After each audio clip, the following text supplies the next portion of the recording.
Renungan malam ini berjudul menggunakan akal sehat.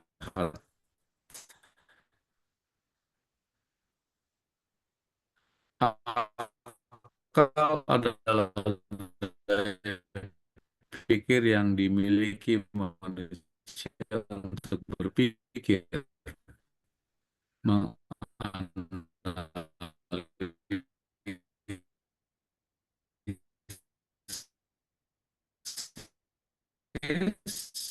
dan mengambil keputusan baik dan buruk. Ada yang menyatakan masuk di akal sehat, sehatnya sendiri.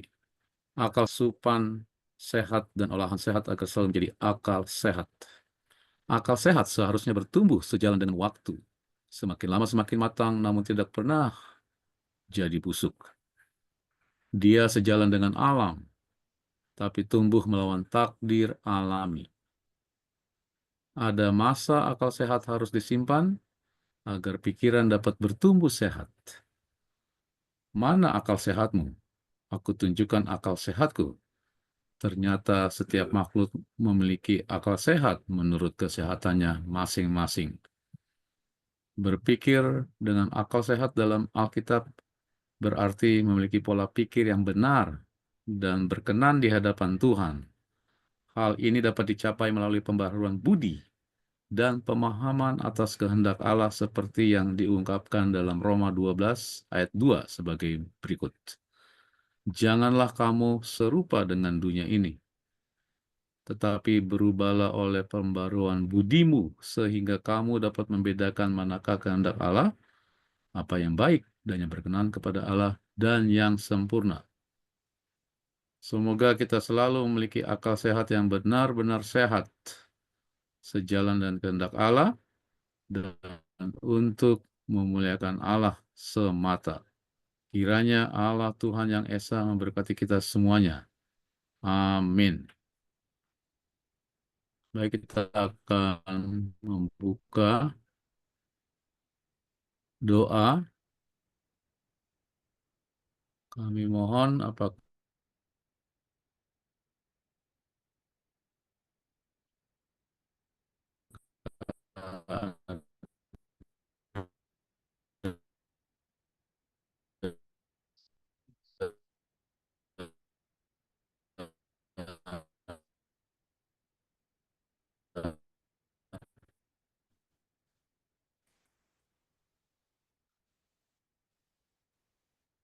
Suaranya nggak jelas, Daniel, atau saya nggak bagus? Pak Harjono, apakah boleh membuka doa dalam doa? Oke, Ya, Pak Tigor lah pimpin doa. Yang ya, lain masih tutup kamera. suaranya agak Doa terputus-putus buka. di sini. Ya, bisa kedengaran ya? Oke, silakan. Bisa dengar? Oh iya, ya, oke, oke. Ya. Siap. Oke, mari kita bersatu dalam doa. Tuhan Allah kami yang bertata di dalam kerajaan surga, Tuhan Maha Pengasih dan Penyayang, syukur dan terima kasih Tuhan memberikan kesempatan, memberikan waktu pada malam hari ini untuk kami belajar firman-Mu Tuhan. Kosongkan hati pikiran kami dari segala kepikiran duniawi untuk menerima firman-Mu. Berkati narasumber, berikan roh hikmat dari surga ya Tuhan, agar segala sesuatu yang dituturkan boleh itu semuanya daripadamu ya Tuhan. Jauhkan dari kesalahan, dan kiranya kami mohon pula peralatan yang kami pakai semuanya ini ya Tuhan, agar lancar sehingga kami tidak terganggu di dalam menerima pelajaran. Terpujilah nama Tuhan. Dalam nama Yesus, Juru Selamat kami. Amin.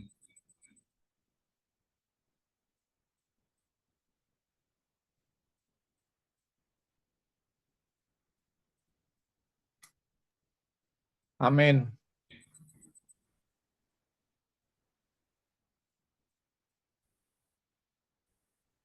Kayaknya ada gangguan Pak Daniel.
Ya, amin.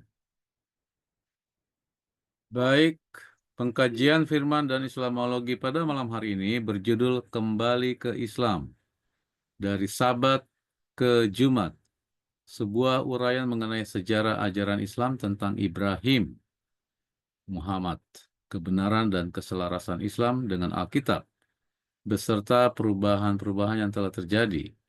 Untuk selengkapnya, mari kita sediakan waktu dan tempat kepada Saudara Mustaqim untuk memaparkannya. Waktu dan layar kami persilakan.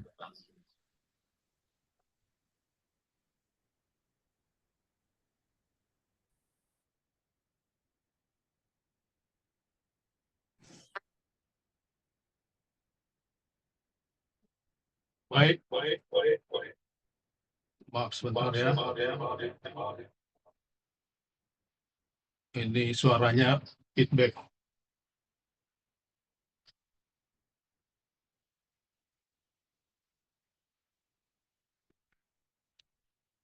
Baik, selamat malam teman-teman semua.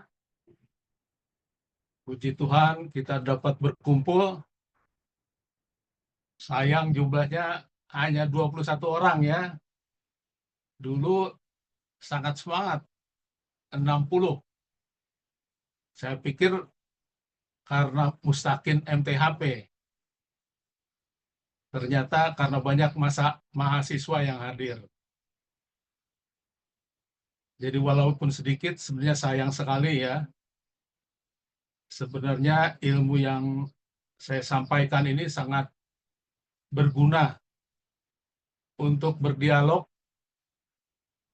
antar umat Islam dengan Kristen. Saya sangat sayangkan ya, kalau dalam berdialog langsung di dalam grup itu sangat seru. Tapi yang disayangkan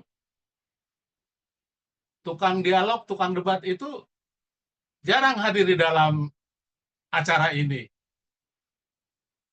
Sebenarnya kalau kita bisa bertemu langsung, saling mengenal, saya rasa akan lebih indah ya.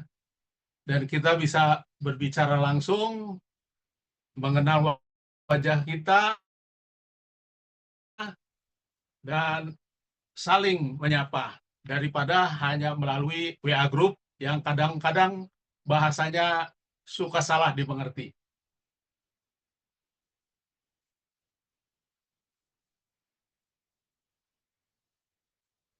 Mengapa Mustaqim MTHP? Ini sudah pernah saya sampaikan dalam sharing saya pertama ya.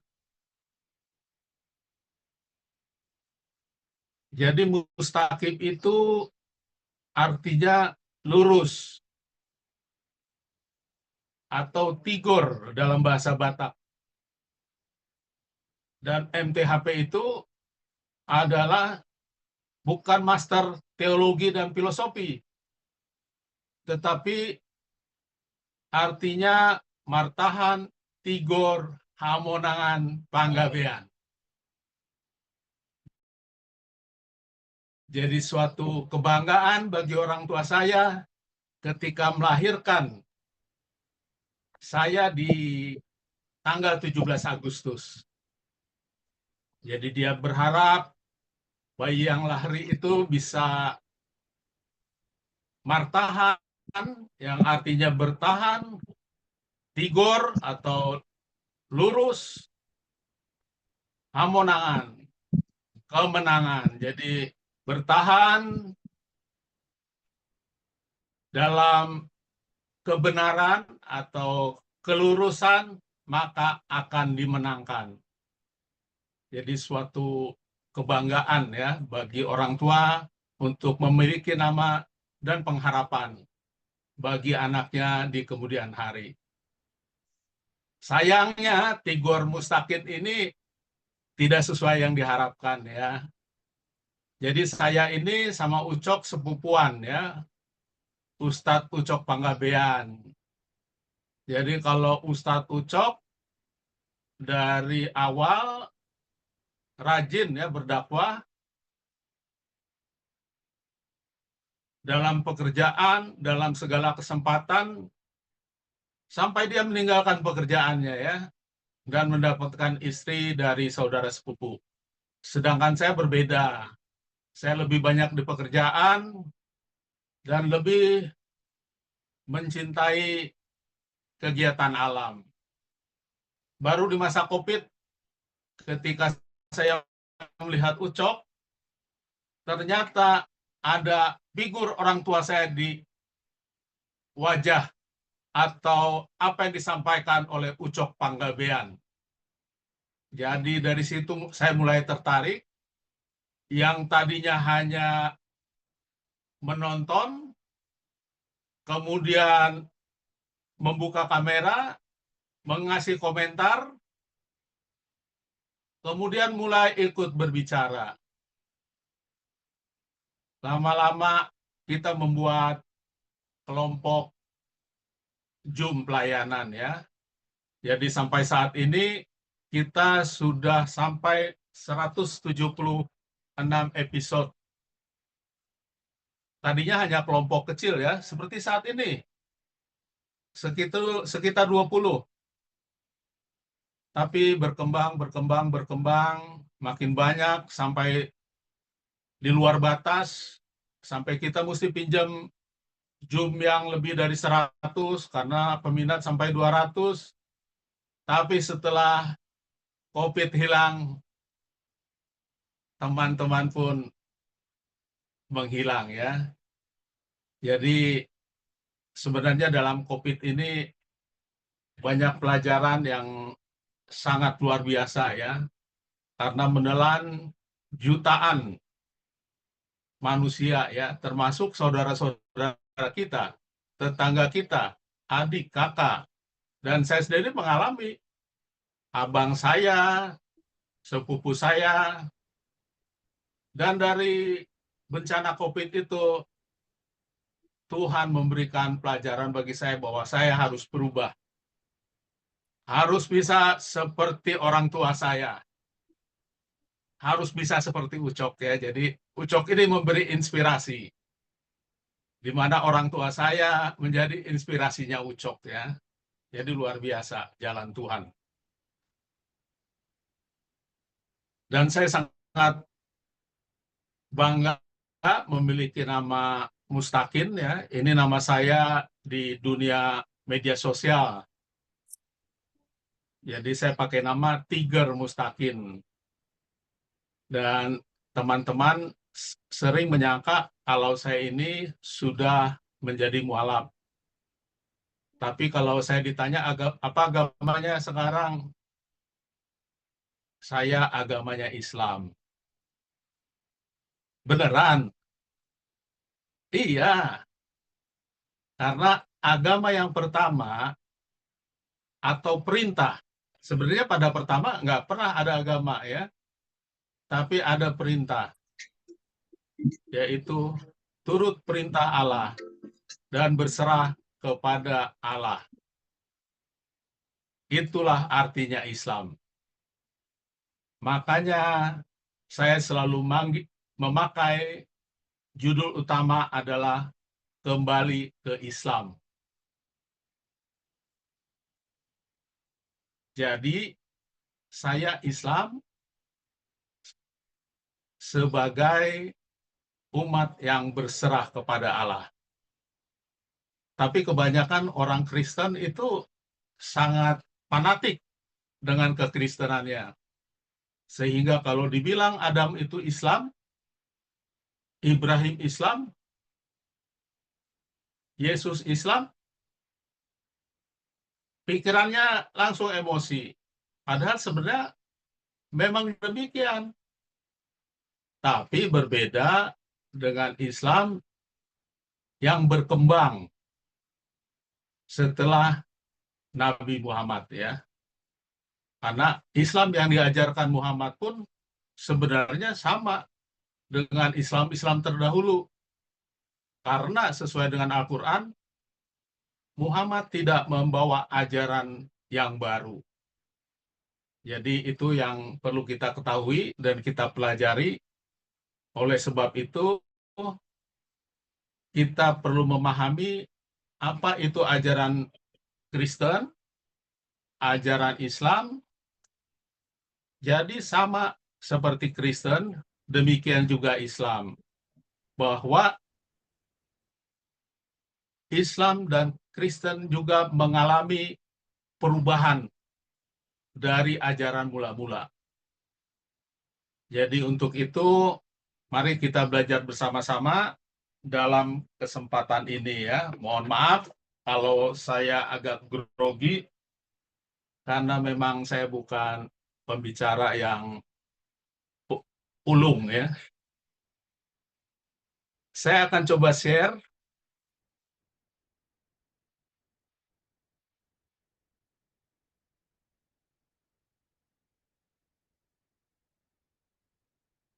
Terlihat ya? Sudah, Pak. Baik, kita berdoa dulu. Bapa di surga, dalam kesempatan ini kami hendak belajar sedikit mengenai firman yang telah Engkau sampaikan kepada saudara-saudara kami dan juga kepada kami. Bimbinglah kami dengan Roh Suci supaya kami dapat mengerti. Tuntunlah lidah pembicara atau hamba-Mu ini agar dapat berbicara dengan baik, sehingga apa yang ingin disampaikan dapat dicerna dengan baik oleh para pemirsanya. Biarlah semua yang kami sampaikan dan apa yang kami diskusikan hanya untuk kemuliaan Allah semata. Di atas nama Isa yang menjadi juru selamat kami berdoa. Amin. Jadi judulnya adalah Kembali ke Islam. Dari Sabat ke Jumat.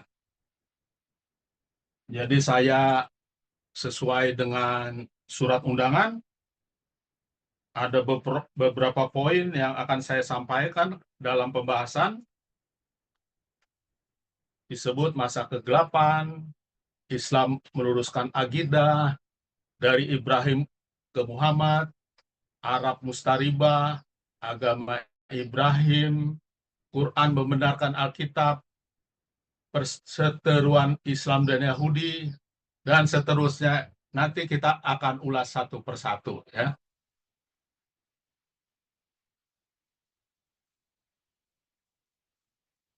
Sebelum kita membahas ke dalam materi agama, saya akan sampaikan beberapa makalah ya. Jadi ini terkait dengan berkomunikasi.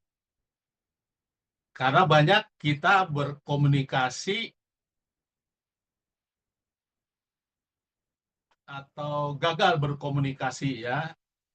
Jadi ada 3 gaya ya, atau 3 macam cara dalam berkomunikasi. Dan ini disampaikan oleh seorang ahli komunikasi. Apa saja itu?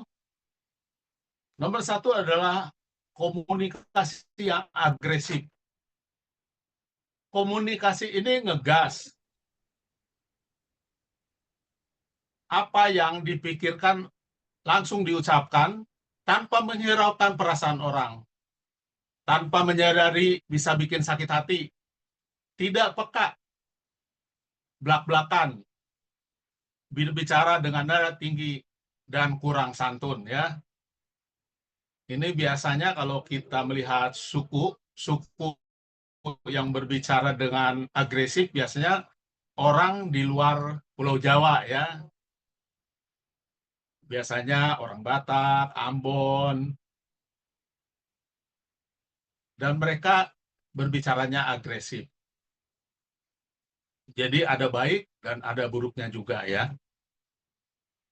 Yang kedua adalah cara berkomunikasi gaya apatis. Biasanya bersifat pasif, ya, banyakan diam. Jarang mau mengungkapkan perasaan. Walaupun tidak setuju, dia memilih untuk diam, menyimpan pendapatnya di dalam hati, akhirnya jadi makan hati sendiri. Mereka yang berpikir apatis, berpikir kalau disampaikan juga percuma. Itu sebabnya mereka berpikir apatis, jadi memilih diam. Ini juga kurang baik. Gaya komunikasi ketiga adalah asertif. Menyampaikan pendapat dengan cara yang baik, penuh kehati-hatian, dengan mempertimbangkan situasi dan kondisi yang ada. Gaya asertif inilah yang perlu kita bangun di dalam berkomunikasi. Jadi dalam berkomunikasi, sebaiknya kita harus berhati-hati ya. Walaupun itu di WA Group, di sosial media, karena apa yang kita sampaikan itu menggambarkan akan diri kita, siapa kita. Jadi sering ada yang keluar grup karena jadi ada ketersinggungan. Padahal seharusnya itu tidak terjadi ya. Jadi itulah yang saya ingin sampaikan, khususnya kepada teman-teman saat berdiskusi, apakah di acara ini atau di WA Group, gunakanlah gaya komunikasi yang asertif. Ini akan lebih dihargai pendengar dan juga lawan bicara kita ya.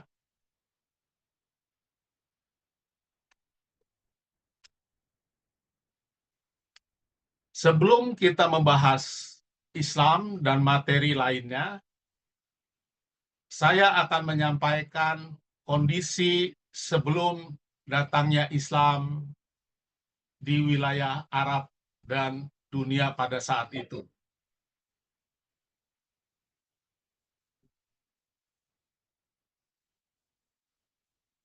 Wilayah Arab adalah wilayah gurun yang gersang. Dan saat turun, maaf sebentar terhalang.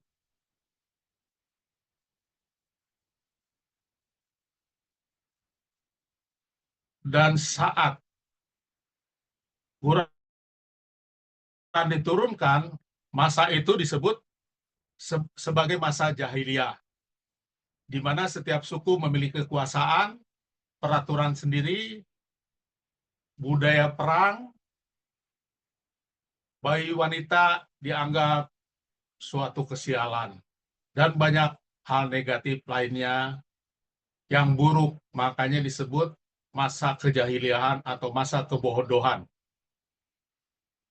Agama yang ada pada saat itu adalah agama Yahudi, Nasrani, Majusi atau Zoroaster, dan agama pagan ya. Ini yang penyembah berhala. Nasrani di sini sebenarnya bukan Kristen ya. Jadi kelompok Kristen yang dianggap bidat ya, yang berbeda. Kondisi dunia pada saat itu terjadi perang selama 7 abad antara kekuasaan timur dan kekuasaan barat, yaitu Persia dan Romawi. Jadi dari 7 sebelum Masehi sampai 628 Masehi. Perang terpanjang sepanjang sejarah. Dan masa kegelapan di Eropa. Jadi selama 1000 tahun ya, 10 abad. Dan pada masa ini kekristenan dalam kondisi yang paling terburuk di dalam sejarah. Jadi pada saat itu pun kekristenan melakukan poligami, bahkan menyerahkan saudara atau anak perawannya untuk dijadikan budak kepada kekuasaan Islam, yaitu kepada Muhammad yang berkuasa pada saat itu. Makanya salah satu istri Muhammad adalah Maria At-Kitbi. Itu adalah keponakan atau kerabat daripada pemimpin di Alexandria atau di Mesir ya. Sedangkan pemimpin Roma pada situ biasanya adalah seorang tokoh agama. Jadi pada saat itu agama berkuasa dengan politik ya, bercampur dengan politik. Itulah yang disebut masa kegelapan. Dampak perang 7 abad itu menyebabkan dua kekuatan besar itu lumpuh. Persia terjebak dalam jurang perselisihan dan perang saudara ya antar sesama, sedangkan Romawi keuangannya terkuras habis yang menyebabkan krisis ekonomi berabad-abad. Muncullah kekuatan Islam yang mengakhiri perang Romawi Persia. Kecil tapi menghancurkan ya. Jadi perbandingannya itu 25.000 tentara Islam bisa menghancurkan 100.000 tentara Romawi. Jadi luar biasa ya. Kondisi Mekah sebelum Islam. Tadi saya sudah sampaikan kepercayaannya ada Kristen dan agama lainnya. Tetapi di Mekah awalnya adalah agama tauhid ya. Karena orang Arab itu adalah keturunan Ismail. Jadi kepercayaannya itu sejalan dengan kepercayaan Ibrahim. Namun sejalan dengan waktu mereka mulai menyembah berhala, jin, hantu, dan roh leluhur. Perilaku orang Mekah pada saat itu adalah pemabuk, pejudi, pezina, perampok, dan melecehkan wanita. Makanya disebut zaman kebodohan atau zaman jahiliyah. Kehidupan sosial, sistem tanpa pemerintahan terpusat. Jadi setiap suku memiliki aturannya sendiri. Kesenjangan antara kaum bangsawan dan masyarakat adalah sangat tinggi ya. Dari segi ekonomi, Mekah merupakan perantara antara pedagang Eropa dengan negara Afrika, Asia Tenggara, termasuk Cina dan Jepang ya. Jadi makanya kenapa banyak pedagang dari wilayah Arab. Muhammad dan pamannya itu pedagang. Demikian juga istrinya ya, Khadijah. Jadi Muhammad bertemu Khadijah saat dia bekerja menjadi pedagang. Jadi Khadijah itu sebagai majikannya Muhammad.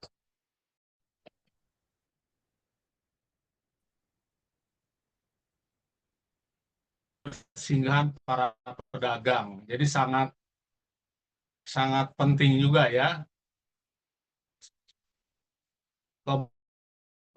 Kemudian kondisi politiknya yaitu sudah dijelaskan tadi, diapit oleh dua kerajaan besar, Romawi Timur dan Persia.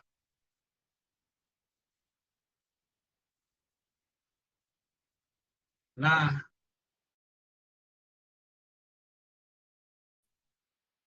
Ka'bah itu ada di Mekah.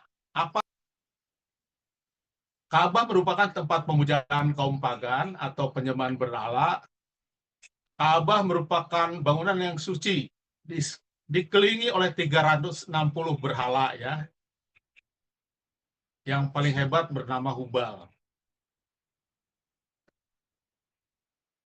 Berhala-berhala itu mengelilingi Ka'bah dengan memiliki nama para dewa ya.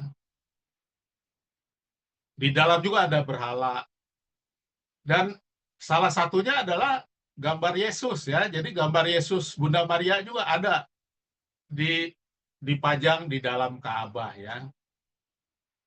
Jadi itu dijadikan sesembahan tapi dengan cara yang salah ya.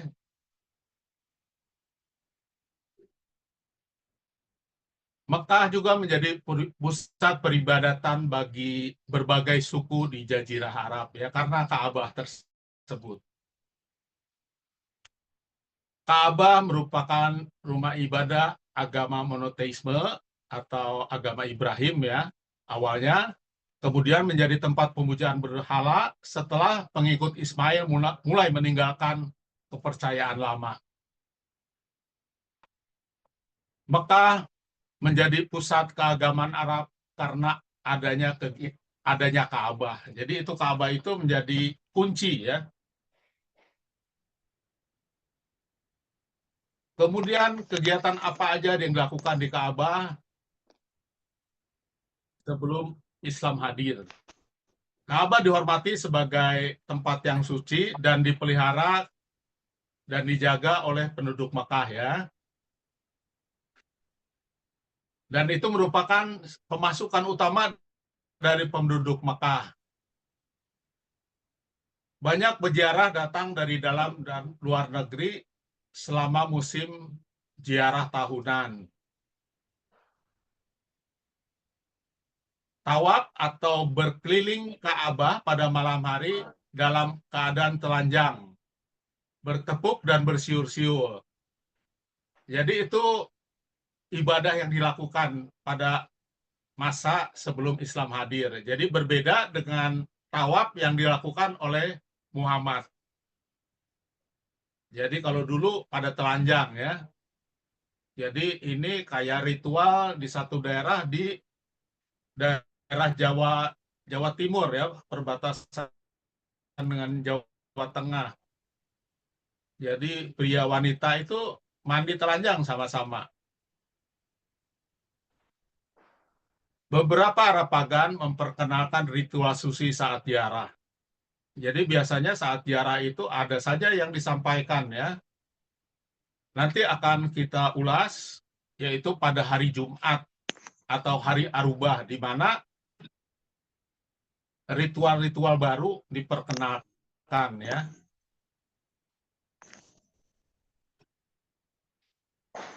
Ka'bah menjadi pusat penyembahan berhala, di dalamnya berisi gambar malaikat. Mereka menyembah bintang, bulan, dan matahari ya. Jadi selain berhala, ada gambar malaikat, juga menyembah bintang, bulan, dan matahari. Jadi suku Quraisy ini bertugas melayani dan menghibur peziarah. Karena inilah sumber pendapatan mereka yang paling utama ya. Jadi sampai sekarang pun menjadi sumber pendapatan terbesar di luar oil and gas.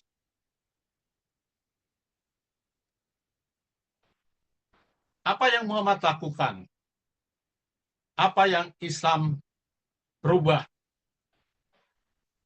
Jadi Islam datang memurnikan akidah. Muhammad mengajak masyarakat Arab untuk kembali kepada ajaran tauhid atau ketuhanan yang Maha Esa, menumpas atau menghancurkan berhala yang ada.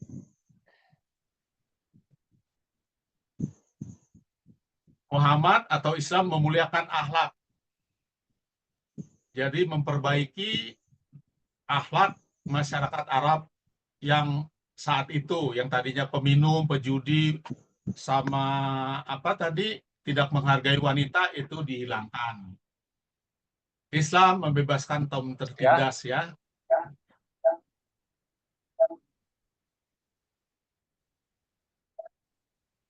Mohon di-unmute itu ya, biar tidak mengganggu. Itu ya, biar tidak mengganggu. Kemudian membangun Membangun budaya yang beradab.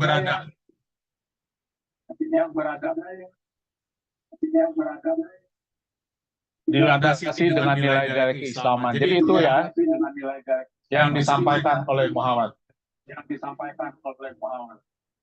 Maaf, suara saya kayaknya Maaf, agak suara saya feedback kayaknya atau agak tidak? feedback atau tidak? Iya, ada feedback. Sebentar dulu ya, saya Sebentar dulu perbaiki. ya, saya perbaiki.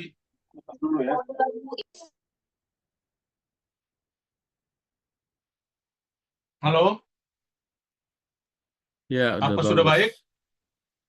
Ya, sudah. Oke, terima kasih ya. Sudah, Pak.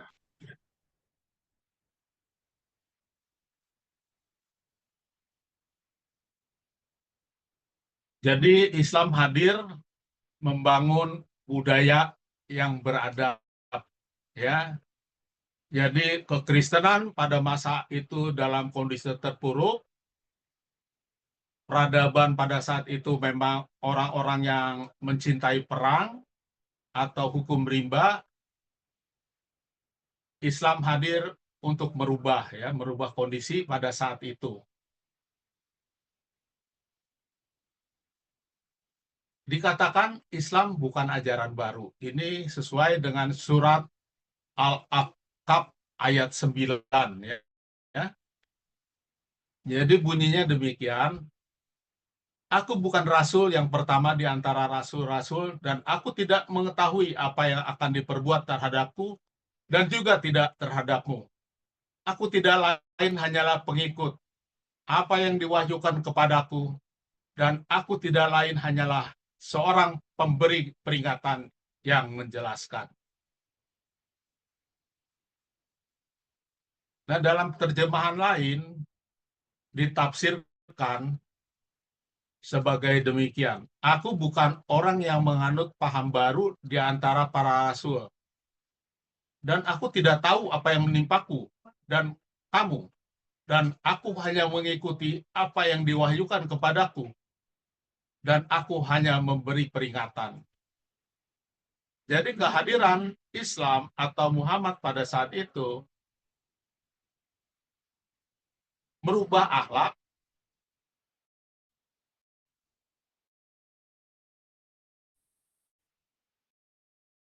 yang memang sangat rusak, bukan merubah Alkitab atau menyempurnakan, ya. Jadi memperingati. Baik, kita akan ulas dari silsilah Muhammad ya. Jadi kita akan membahas mengenai suku Arab atau keturunan suku Arab. Jadi suku Arab itu ada 3 bagian. Bagian pertama disebut Arab Al-Baidah atau Arab di masa lampau. Jadi suku ini sudah punah. Kelompok suku kuno ya. Jadi Arab mula-mula. Jadi Arab dari zaman batu mungkin ya saya rasa.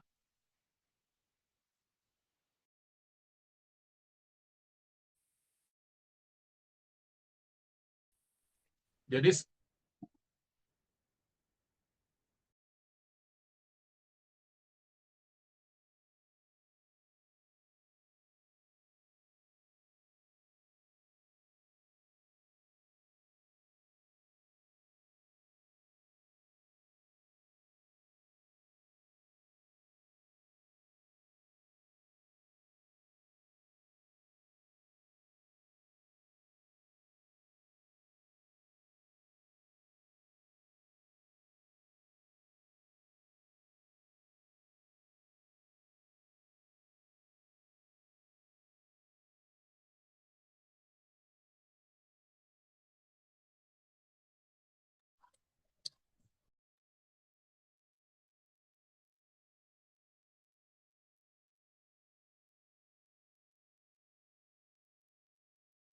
Tunggu. Ya, udah. mohon maaf ya, Silakan. sepertinya saya Lanjut. ada gangguan. Sebentar ya, saya cek dulu.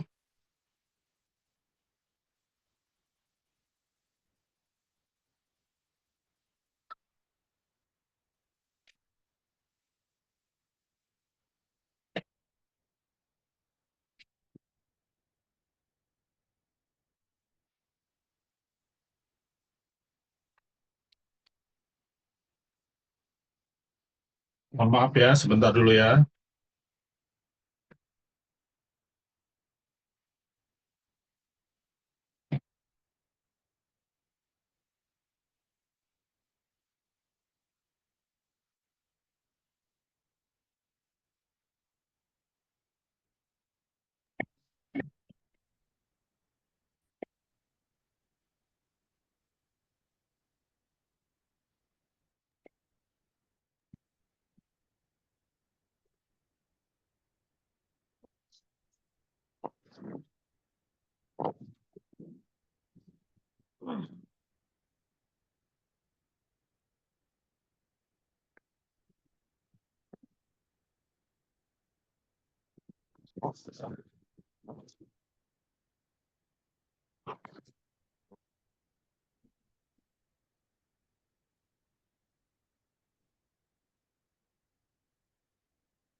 Oke, jadi keturunan suku Arab itu ada tiga kelompok ya. Jadi Arab di masa lampau sudah punah di masa air bah. Kemudian Arab Aribah atau Arab murni ini adalah turunan Sem ya. Jadi ada di dalam Alkitab juga.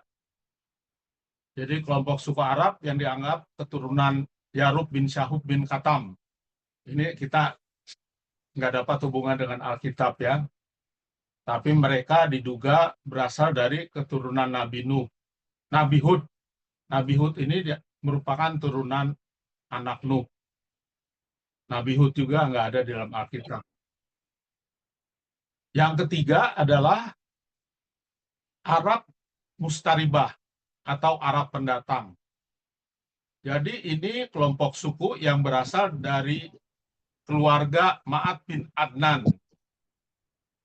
Ini juga saya tidak dapat dengan Alkitab, tapi ini merupakan keturunan Ismail ya.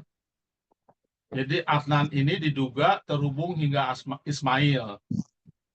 Karena Ismail pendatang baru, dibandingkan keturunan anak Sem, maka disebut Arab pendatang atau Arab Mustaribah atau Arab yang diarab-arabkan.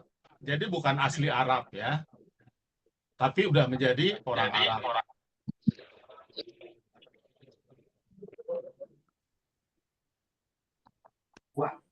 Mohon dibantu di mute yang Gor materi mic-nya terbuka. Oke, kita akan membahas Arab Mustaribah karena ini terkait dengan Ismail atau Muhammad ya. Keturunan Ismail merupakan moyang Muhammad. Keturunan Ismail disebut Arab Mustaribah yang tidak berbahasa asli Arab tapi materinya berbahasa Gor, materinya Gor. Materi Ada apa? profilnya, materinya. PowerPoint-nya, Pak Tigor. Oh, nggak kelihatan ya? Nggak, dari tadi. Belum ke share. Langsung hilang ya tadi.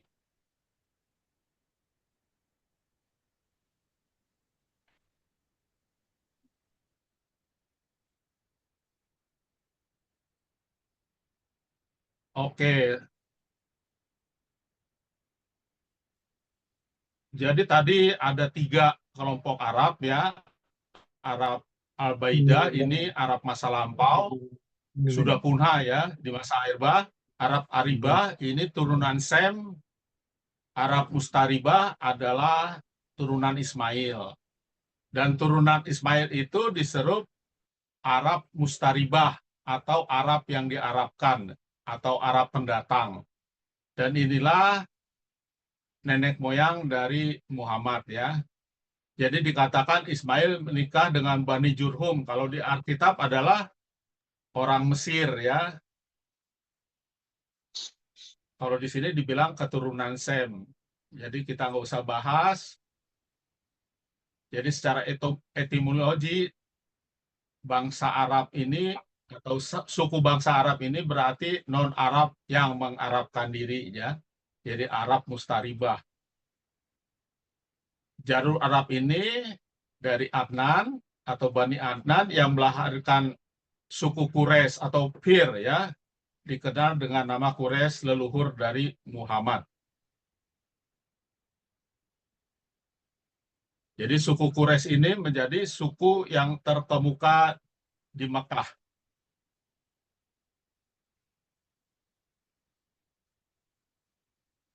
Baik, saya akan tunjukkan dari silsilah Abraham, ya.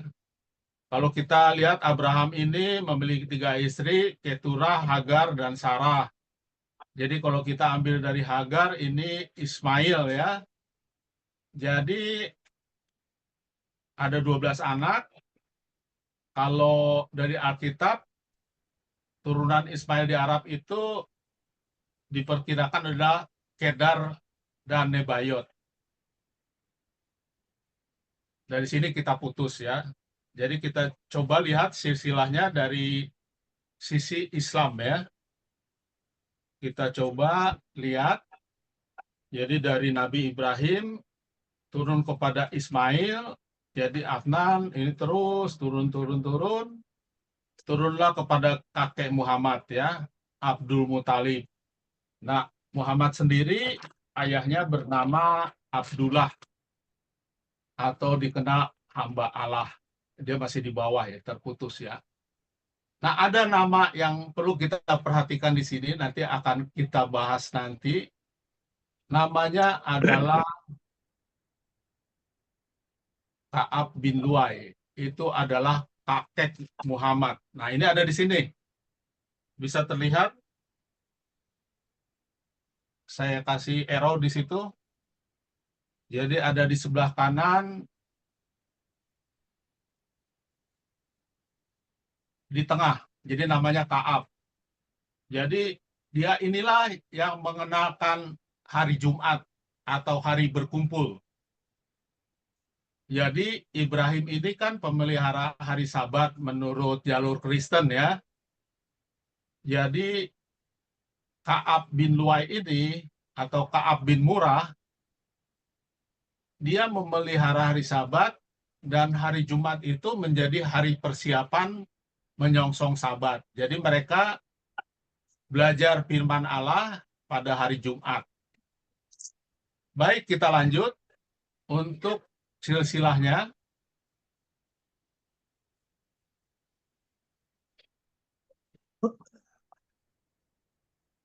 Nah, ini dari Murrah bin Ka'ab. Oh, salah tadi, ya. Jadi Ka'ab itu melahirkan Murrah, ya. Jadi dari Ka'ab bin Lu'ay lah sebagai moyang Muhammad.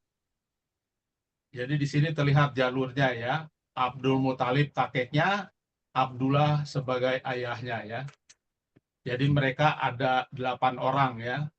Abu Muthalib yang membesarkan Muhammad dan mengajak berdagang. Kita lanjut lagi. Sehubungan dengan agama Ibrahim. Jadi tadi kita sudah melihat silsilahnya, sekarang kita melihat agama Ibrahim. Dalam Quran, agama Ibrahim hanya disebut sebagai agama yang lurus, bukan orang-orang yang musyrik. Musyrik itu artinya menyekutukan Allah dan makhluk lainnya. Jadi ini ada banyak di dalam Al-Quran, ya. Jadi itu ayat-ayatnya saya tidak sebutkan, tapi mulai dari Makkah hingga di Madinah, ya, Muhammad disuruh mengikuti agama Ibrahim. Kenapa?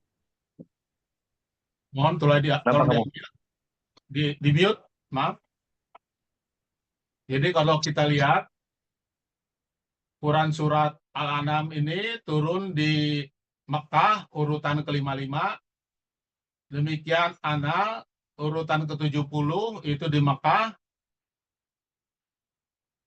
Al-Imran itu turun di Madinah, Anisa turun di Madinah. Jadi selalu disuruh mengikuti agama Ibrahim ya. Tidak terinci disebut agama Ibrahim itu agama apa ya. Disebutkan di dalam An-An'am telah sempurna kalimat Tuhan sebagai kalimat yang benar dan adil. Tidak ada yang dapat merubah-rubah kalimatnya, dan dialah yang benar, dan dialah yang maha mendengar bagi maha mengetahui. Jadi Allah itu tidak berubah ya ajarannya. Jadi ajaran-ajaran atau kalimat-kalimatnya tidak berubah. Di sini ada tanda kurung Quran, itu artinya sisipan ya. Jadi dalam terjemahan itu bahwa kalimat Allah itu sempurna dari dulu hingga saat ini ya.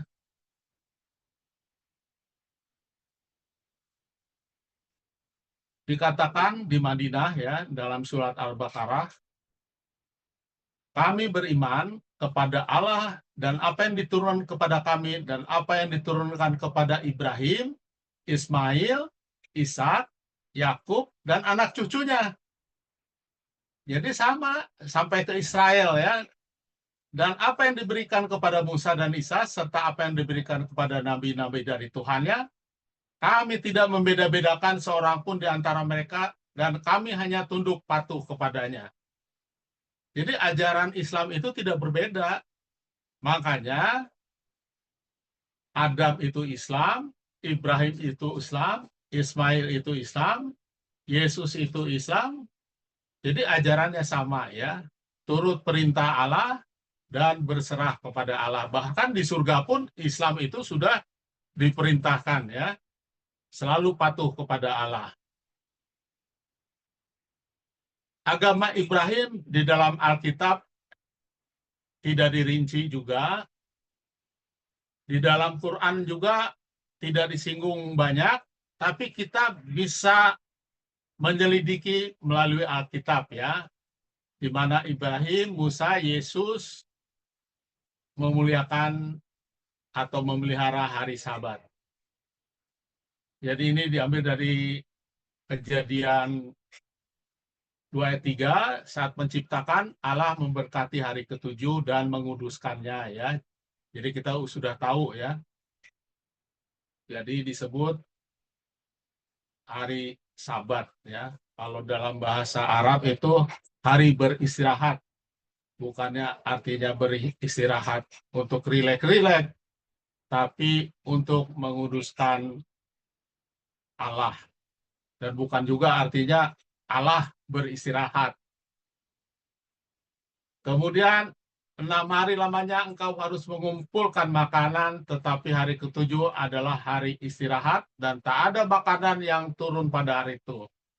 Jadi ayat ini turun sebelum 10 hukum diturunkan. Jadi saat mana diturunkan hari Sabat, mana tidak turun ya. Jadi hari Sabat sudah dimuliakan juga oleh orang Israel saat keluar dari Mesir.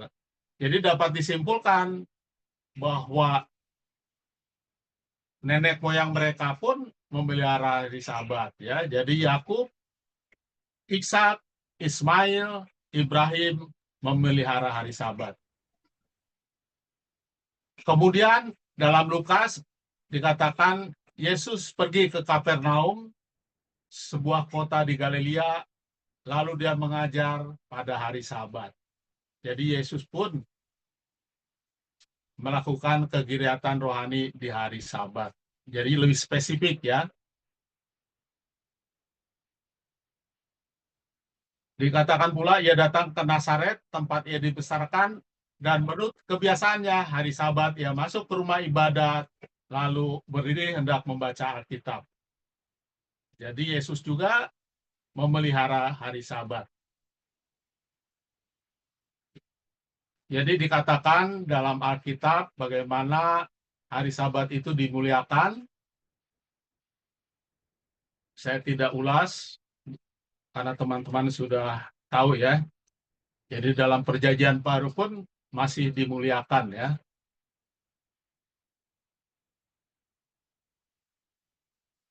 Sekarang kita kepada subtopik Quran membenarkan Alkitab. Saya akan bacakan ayatnya.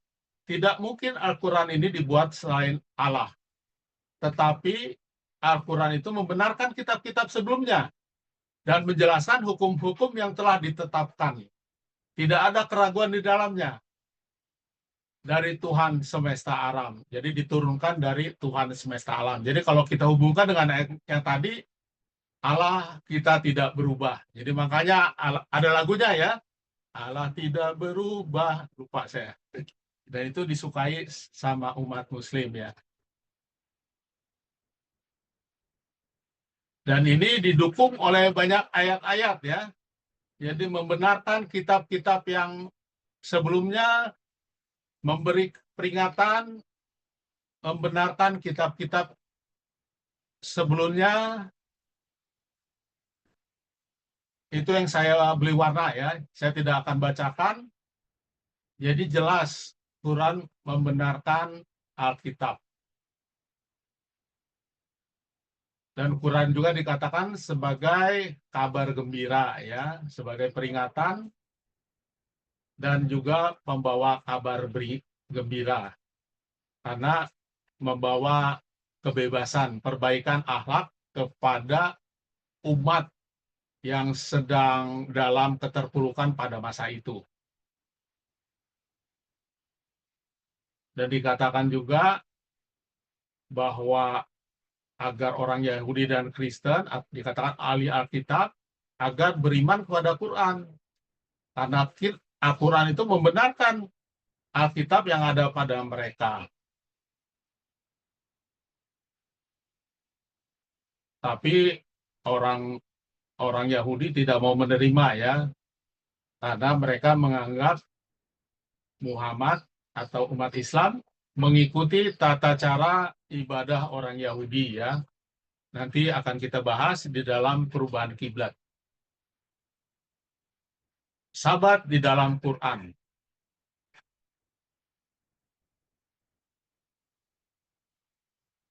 Kalau kita lihat dari tabel ini ada nama-nama hari, jadi ada Ibrani, Arab Jahiliyah, Islam, jadi dan bilangan Arab ya. Jadi kalau kita baca nama-nama hari itu merupakan nama bilangan ya. Jadi 1, 2, 3, 4, 5, 6, 7. Tapi nomor 7 itu disebut hari Sabat. Kalau dalam bahasa Ibrani itu Rison artinya 1, Seni 2, Silisi 3, Repil 4, Kamisi 5, Sisi 6. Sama dengan Islam atau Arab ya. Ahad, Wahid. Ahad itu 1, Wahid itu 1. Isnain. Ini 2. Talasa 3. Arba 4. Asmatun 5. 6 dulunya adalah hari Arubah. Tapi sesudah Islam datang dirubah menjadi Jumu'ah atau hari berkumpul. Tapi kalau dalam bilangan Arab disebut Sita. Ini mirip dengan bahasa Ibrani ya. Ada persamaan, hanya bunyinya berubah. Nah ini ke Indonesianya ya. Jadi di Indonesia menjadi Minggu, kalau zaman dulu dikenal Ahad. Kemudian Senin, ini ngikutin Isnain, Selasa, Talasa, Rabu, Arba'a, Kamis, Sabtu, jadi Jumat mengikuti Jumu'ah ya. Jadi Sabtu hampir mirip ya. Jadi itulah nama-nama hari yang sebenarnya berdasarkan pada bilangan. Hari Sabtu dalam Quran ya disebutkan, banyak ayatnya, ada 6 kalau tidak salah ya. Saya tidak akan baca satu persatu. Jadi kebanyakan ini lebih berhubungan kepada pelanggaran hari Sabtu oleh orang Israel ya. Kenapa disampaikan? Karena memang itu dijadikan peringatan. Jadi penduduk Muslim Udah? juga banyak yang tidak Oh, mau mengikuti hari Nixon Sabtu di pada rumah saat sakit. itu, ya. Mohon di-mute itu. Jadi ada 6 ya. Jadi dikatakan Sabtu itu sebagai hari istirahat. Kata Sabtu berasal dari kata subata yang bermakna rehat, santai, istirahat, atau tidur.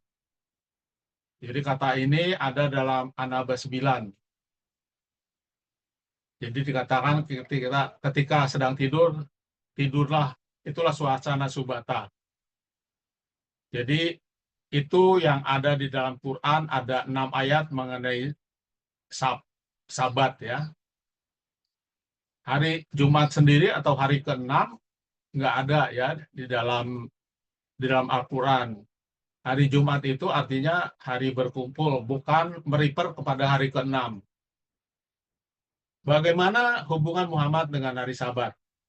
Jadi dalam buku Amazing Story dikatakan, jadi Amazing Story ini mengenai kisah sejuta inspirasi Muhammad ya. Jadi dikatakan pada 20 September 622 Masehi, Muhammad tiba di desa Kuba. Jadi ini saat Hijriah. Dan dia mendirikan Masjid Kuba, masjid pertama yang dibangun umat Islam.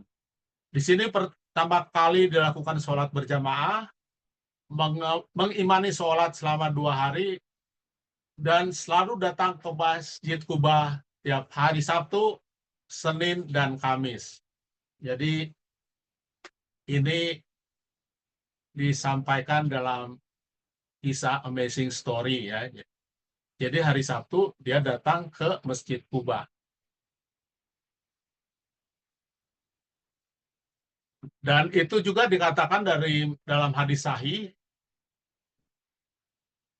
dalam kitab Jumat atau kitab berkumpul, orang yang mendatangi masjid setiap hari Sabtu.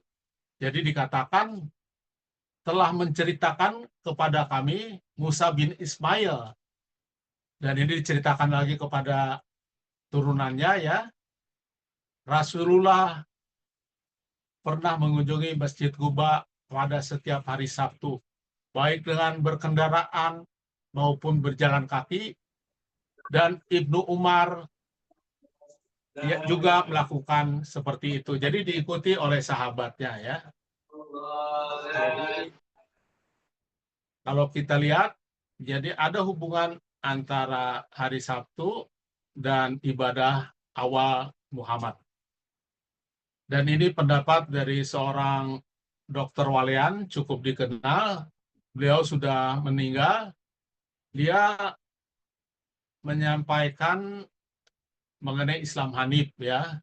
Jadi Islam Hanif itu adalah agama Ibrahim. Jadi dia ambil dari Yesaya 60 ayat 7, segala kambing domba kedar akan berhimpun kepadamu.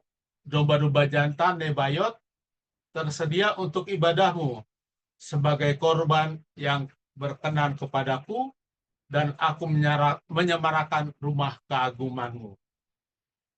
Jadi ini nubuatan ya, bahwa orang Arab pun akan menyemarakan keagungan rumah Allah ya. Dan itu terbukti. Waktu Yesus datang, siapa yang menyambut? Orang Majus ya. Orang Majus itu datang dari Arab. Jadi bukan orang Israel. Jadi hati-hati, jangan-jangan kita juga menunggu tapi kita nggak tahu gitu. Kalau yang kita tunggu itu kita tidak sesuai dengan kelakuan kita. Nah ini dikutip kembali dari A6, kami wahyukan kepada Muhammad, ikutilah agama Ibrahim yang lurus dan tidak termasuk orang musyrik ya. Waduh, waktunya tinggal sedikit ya, kita percepat saja.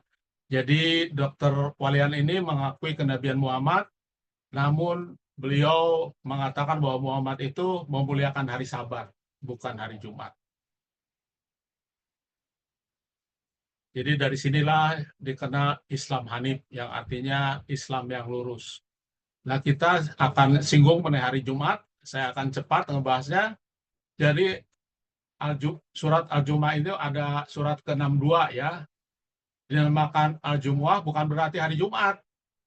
Akan tetapi bahasa bermakna hari berkumpul. Jadi bukan hari ke-6. Jadi dikatakan dalam surat ke-9 itu, Al-Jumu'ah tidak menjelaskan secara langsung bahwa suatu hari ibadah bagi kaum laki-laki diadakan setiap pekan. Meski banyak penafsiran aliran Islam yang menerapkan ibadah semacam ini.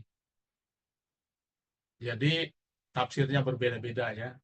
Nah ini, hari Jumat sebelum Islam ya, saya percepat saja. Jadi hari Jumat itu disampaikan oleh Ka'ab bin Luwai, ya, kakek Muhammad, lahir di tahun 305 Masehi. Nama Ka'ab ini merupakan nama yang sering digunakan oleh orang Arab keturunan Yahudi. Jadi ada korelasi ya antara turunan Ibrahim ini dengan turunan Ishak ya. Penamaan hari Jumat digunakan Ka'ab bin Luwai untuk kegiatan hari Aruba, di mana pada hari Aruba masyarakat melakukan bermacam festival ketangkasan ya. Jadi ini hiburan untuk para peziarah, ilmu sihir, puisi, perdagangan, olahraga, inovasi lainnya yang dapat mereka pamerkan. Hari Aruba disebut pameran. Nanti ada juaranya. Jadi kalau tukang ilmu sihir, nanti formulanya dijual di Ka'bah. Jadi namanya itu dipajang ya. Mereka dapat piagam lah. Ka'ab bin Luwai pada hari Aruba melakukan dakwah terkait agama Ibrahim yang tidak menyembah berhala. Dia menyebut hari itu hari berkumpul atau hari berjemaat. Jadi itu awal hari Jumat ya. Jadi kalau ada yang mengklaim bahwa hari Jumat itu identik dengan agama Islam, itu salah ya. Jadi hari Jumat sudah ada sebelum Islam muncul. Nah ini saya sampaikan ya tadi, Ka'ab bin Luwai itu ayah dari Murrah ya. Jadi cukup jauh urutannya ya. Dan ini saya ambil cuplikan dari Google ya. Jadi memang nama Ka'ab itu banyak berhubung dengan nama-nama orang Yahudi ya. Jadi kalau kita Google itu banyak hubungannya. Nah ini surat Al-Jumu'ah. Jadi dikatakan apabila telah ditunaikan salat, maka bertebalah kamu di muka bumi dan carilah karunia Allah. Dan ingatlah banyak-banyak supaya kamu beruntung. Oh sorry, ayat yang 9 ya harusnya ya. Jadi ini disuruhkan untuk menunaikan salat ya. Jadi surat ini turun saat lagi berjemaat, berkumpul, melakukan diskusi firman Allah atau Alkitab, datang pedagang lewat ya, karena Mekah itu pelintasan para pedagang. Pedagang lewat itu selalu bawa kelenengan dan musik-musik. Nah, pada saat mereka datang terdengar. Nah, para jemaah itu pada keluar. Saat itu Muhammad sedang berpidato dan merasa tersinggung karena sisa sekitar 40 orang. Jadi syarat sholat Jumat itu minimum 40 orang. Jadi turunlah surat itu agar tidak meninggalkan perkumpulan ya. Bukan tentang ibadah hari Jumat. Dan ini hanya didukung oleh hadis ya. Ini hadis-hadisnya ada banyak yang mendukung Jumat sebagai hari ibadah. Jadi hari ibadah Jumat ini pun mulai menjadi nama hari itu sesudah zaman Umar bin Khattab ya. Sesudah tahun Hijriah dipakai, yaitu 9 tahun sesudah Nabi Muhammad wafat kalau tidak salah ya, 6 atau 9 tahun. Baik, kita masuk ke perubahan kiblat ya. Jadi perubahan kiblat ini terkait dengan perseteruan kaum Yahudi dengan umat Islam ya. Karena kaum Yahudi menolak kerasulan Muhammad dengan alasan tidak memiliki kitab ibadahnya mengikuti orang Yahudi, puasanya sama dengan orang Yahudi, kiblatnya juga ke Yerusalem atau Baitul Muqaddis. Maka agar berbeda dari kaum Yahudi, kiblat dipindah ke Ka'bah ya. Jadi umat Islam itu sering diolok-olok. Katanya ibadah agama baru tapi ngikutin agama Yahudi. Jadi turunlah surat Al-Baqarah 144 ya. Jadi kiblat dirubah.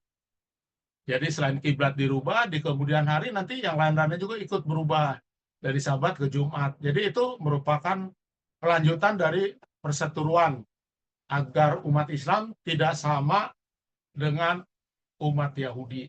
Jadi hampir mirip dengan awal perubahan kekristenan, yaitu di mana Sabtu berubah menjadi hari Minggu, karena waktu itu adalah orang Yahudi diusir dari Yerusalem, jadi orang Kristen berusaha tidak sama dengan orang Yahudi.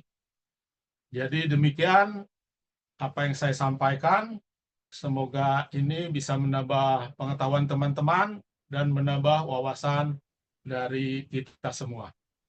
Terima kasih. Baik, terima kasih.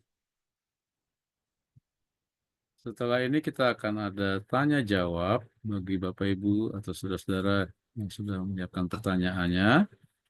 Kami persilakan, tetapi sebelumnya kita jeda dahulu untuk Langsung aja, mendengarkan. waktunya udah singkat. Oh ya, oke. Berarti kita langsung kepada tanya jawab. Yang pertama tadi di chat sudah ada yang mengirim pertanyaan dari saudara Imam. Ya, ini dari saudara Imam. Pertanyaannya, kapan dan siapa yang telah merumuskan klasifikasi bangsa Arab seperti yang diterangkan tadi? Padahal bangsa-bangsa baru berkembang setelah mereka diserahkan oleh Allah setelah peristiwa air bah. Jadi kapan dan siapa yang merumuskan? Silakan. Kapan dan Dari siapa yang ya, merumuskan? Oh, ya, klarifikasi ya. yang Ya tadi ya. pasti ini adalah ahli sejarah ya. Ahli sejarah. Jadi ini jadi dalam ilmu-ilmu Islam itu ada tarikh, ada riwayat. Jadi banyak diulas di situ ya periwayatannya. Dan itu masuk dalam ajaran sejarah lah menurut kita. Ya, Saya baik. ada bukunya. Coba Oke. saya ambil contoh satu buku.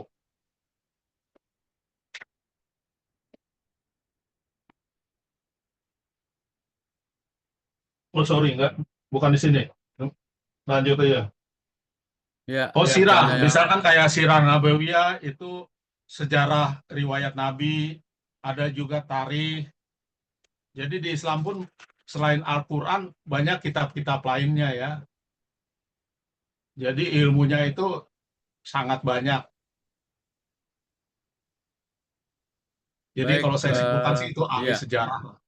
oke. Terima kasih atas jawabannya. Dia lanjut pertanyaan yang kedua dari saudara Imam. Dari manakah kita mengetahui bahwa agama bangsa Arab sebelum muncul Islam adalah agama monoteisme? Ya balik lagi. Pada buku.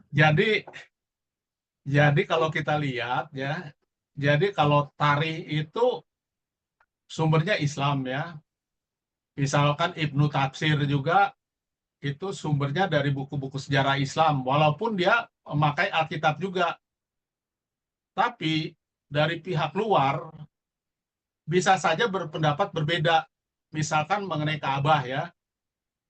Ka'bah sendiri itu mirip ajaran atau penyembahan agama Hindu. Jadi ada percampuran.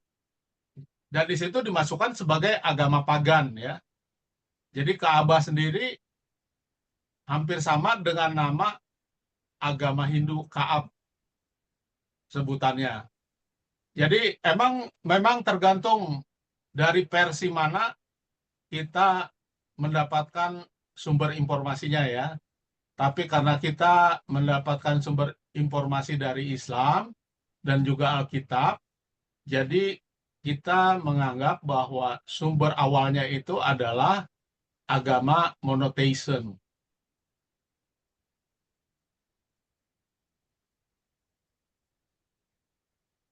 Untuk Ya, turunan baik. Ismail ya, untuk turunan Oke. Ismail. Karena sebelum Ismail datang pun udah ada Sem.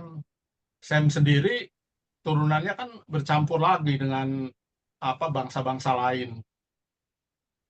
Jadi Sem menjadi bangsa Arab, dia ajarannya monotheism juga, tapi sudah berkembang. Datang turunan Ismail sebagai Arab Mustaribah, ajarannya adalah ajaran ketuhanan yang Maha Esa, tapi di kemudian hari berubah juga. Jadi demikian ya. Ya, terima kasih atas jawabannya. Semoga telah menjawab, Saudara Imam. Nanti ada pertanyaan lagi di bawah, tapi kita ke Saudara Timi Longdon dulu ya. Saudara Timi, kenapa ya seakan-akan Allah yang disembah Muhammad mengikuti apa yang diminta Muhammad? Bukan sebaliknya, contohnya terkait kiblat karena perselisihan dengan Yahudi, langsung secara otomatis keluar ayatnya. Ya itu Ya, silakan. sulit untuk dibahas ya, karena itu tertulis di dalam Al-Quran. Jadi gimana ya? Jadi apa yang disampaikan itu tergantung dengan kondisi yang terjadi saat itu. Sama dengan di Alkitab juga ya. Jadi suatu ayat turun menjawab kondisi yang terjadi saat itu. Misalkan kayak Petrus disuruh makan makanan haram. Nah, pada saat itu dia kan sedang bermasalah dengan Paulus. Dia tidak mau menyampaikan kabar Injil kepada non-Yahudi. Makanya disuruh makan makanan haram. Memang dalam segi sudut Al-Quran ya, seakan-akan Allah berpihak kepada Muhammad ya, tapi kita tidak tahu gitu. Jadi itu rahasia ilahi. Jadi kita tidak bisa menghakimi atau menilai ya, seakan-akan Muhammad yang menulis tulisan tersebut. Saya rasa itu jawabannya. Ini ada pertanyaan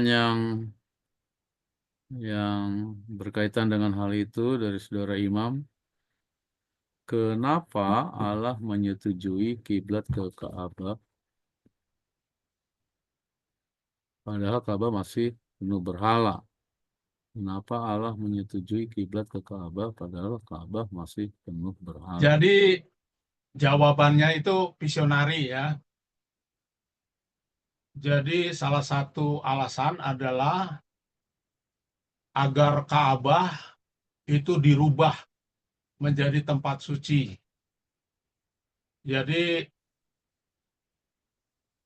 itu menjadi hiburan bagi Muhammad, tetapi itu menjadi visionary agar Muhammad menaklukkan orang Quraisy sehingga Ka'bah dapat disucikan ya.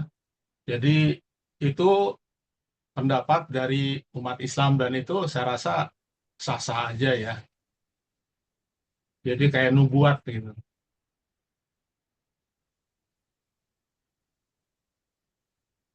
Ya, baik. Terima kasih atas jawabannya. Apakah masih ada pertanyaan? Silakan yang bisa bertanya secara langsung, boleh open audionya dan bertanya secara langsung.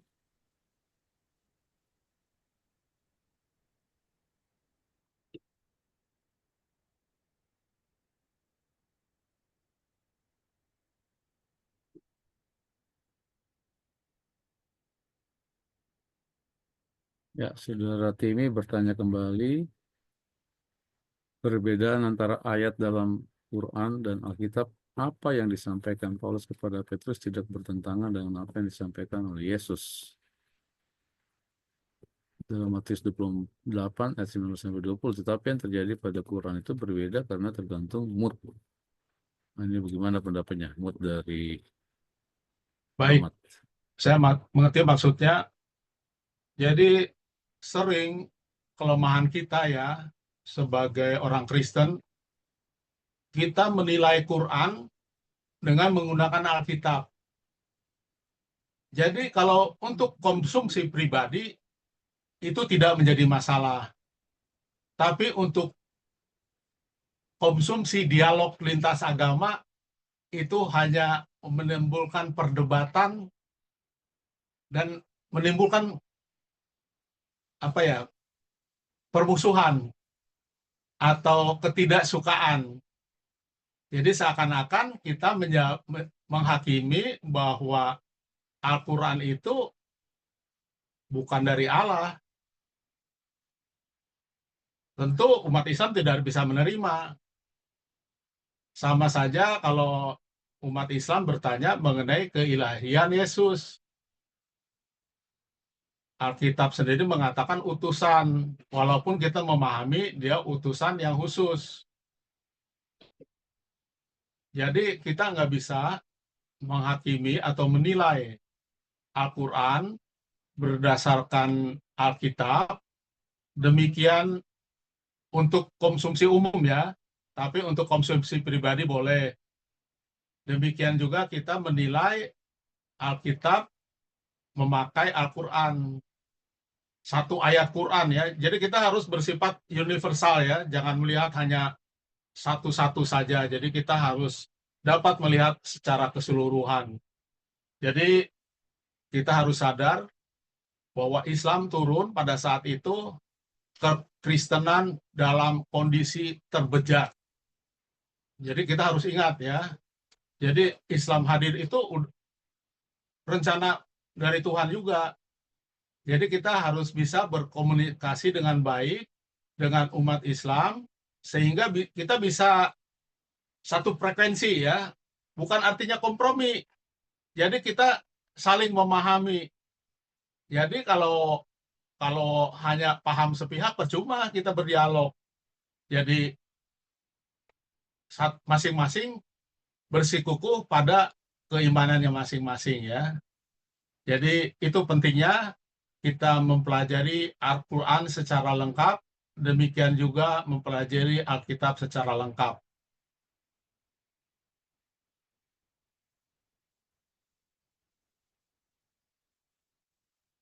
Jadi aku minta izin sebentar ya, sorry ya. Jadi kita nggak mau menyudutkan apa-apa ya.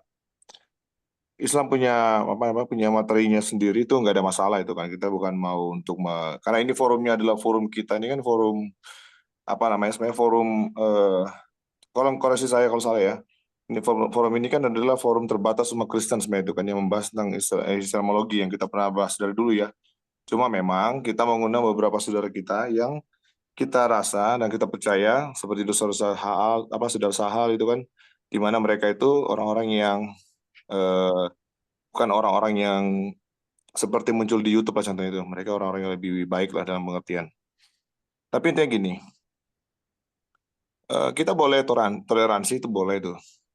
Tapi seperti saya bilang di grup juga, toleransi itu dibolehkan tapi jangan bablas mendingan.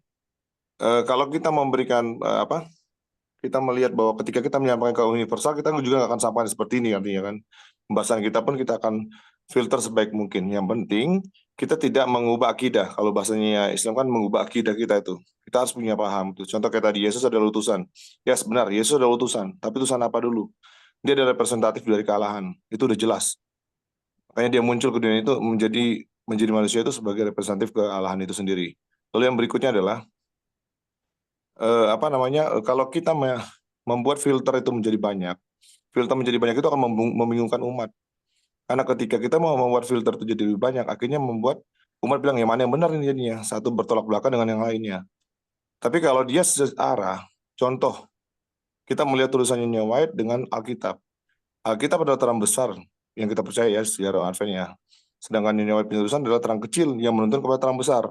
Selama terang itu tidak bertentangan, harusnya itu selalu berjalan. Dan puji Tuhan, dan juga punya tulisan tidak bertentangan dengan Alkitab. Meskipun banyak orang yang mengkomplain tentang hal itu, ini di luar hal itu ya, intermezzo aja. Tapi intinya, apa yang dikatakan Nyonya White itu selalu mendukung isinya Alkitab. Nah, seandainya kalau itu ada muncul yang berbeda dari itu, nah ini harus mesti pertanyaan bagi kita itu kan. Makanya kita sebaiknya memberikan pemaparan, kalau bisa jangan sampai membuat bingung umatnya. Yang mana yang sudah saya pakai, Alkitab atau Al-Quran contohnya, sebagai filter kita itu kan. Karena banyak buku-buku yang lain di luar juga, atau pelajaran-pelajaran yang lain. Makanya kita harus cari tahu, oh ini filter kita contohnya kan. Karena kayak yang tadi yang kemarin, itu sudah dirumuskan sama Martin Luther, sola gratia itu. Dan Nyonya White tidak pernah menolak hal itu, tentang sola gratia dan sola scriptura itu. Kalau seandainya itu kurang tepat lagi, berarti otomatis itu semua runtuh dia punya doktrin. Itu loh maksudnya ya. Mungkin itu dulu saya mau kasih tanggapan, Pak. Silakan Pak. Mbak, terima kasih atas tambahannya. Silakan, Brother Tigor. Jadi saya coba ambil ya tulisan dari Nyonya White. Sebentar ya.